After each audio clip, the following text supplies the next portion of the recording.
Les forces combattantes blessées ou valides sont justement acclamées par la coordination des associations nationales de la veille citoyenne pour l'immensité de leur contribution à la reconquête de l'intégrité du territoire.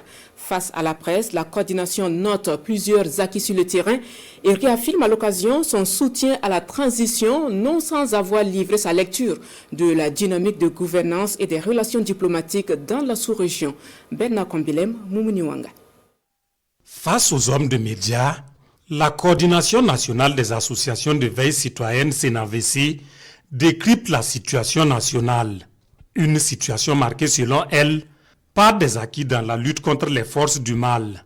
La coordination tient pour preuve les récentes libérations des localités comme Sanaba et Elentira. À cela s'ajoute le ravitaillement de Pama et Arbinda sans occulter les villages réinstallés. Sur les chantiers de développement, la coordination salue la dynamique des autorités actuelles et en tête le capitaine Ibrahim Traoré. Le récent classement en bonne place du Burkina Faso en matière de gouvernance, la création et la réouverture de plusieurs usines, l'initiative présidentielle agricole, les réformes récentes dans tous les secteurs socio-économiques et professionnels. À titre d'exemple, nous avons la rénovation.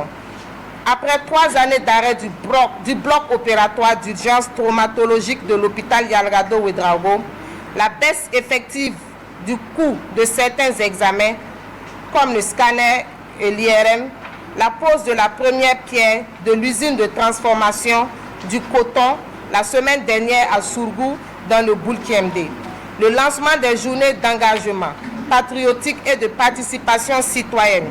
La coordination va plus loin et se veut plus claire. Elle ne tolérera pas les manœuvres d'où qu'elles viennent qui seraient contre la bonne marche de la transition.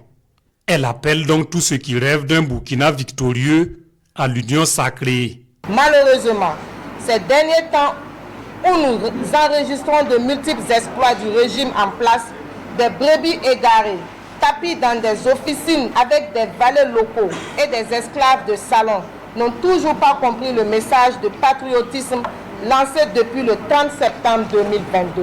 Des renégats de la nation, se croyant cachés à l'intérieur ou à l'extérieur du pays, sous des costumes de démocrates et de soi-disant défenseurs de la liberté ou de droits de l'homme, rament à compte courant de la marche triomphale. Désormais regroupées au sein de la CNAVC, les associations de veille citoyenne sont plus que jamais unies et en rang serré.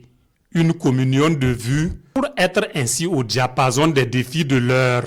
À cette tribune, Nina Ouedraogo et ses camarades traduisent également leur reconnaissance aux pays frères de l'AES pour les efforts conjugués en vue de garantir le bien-être des populations de cet espace.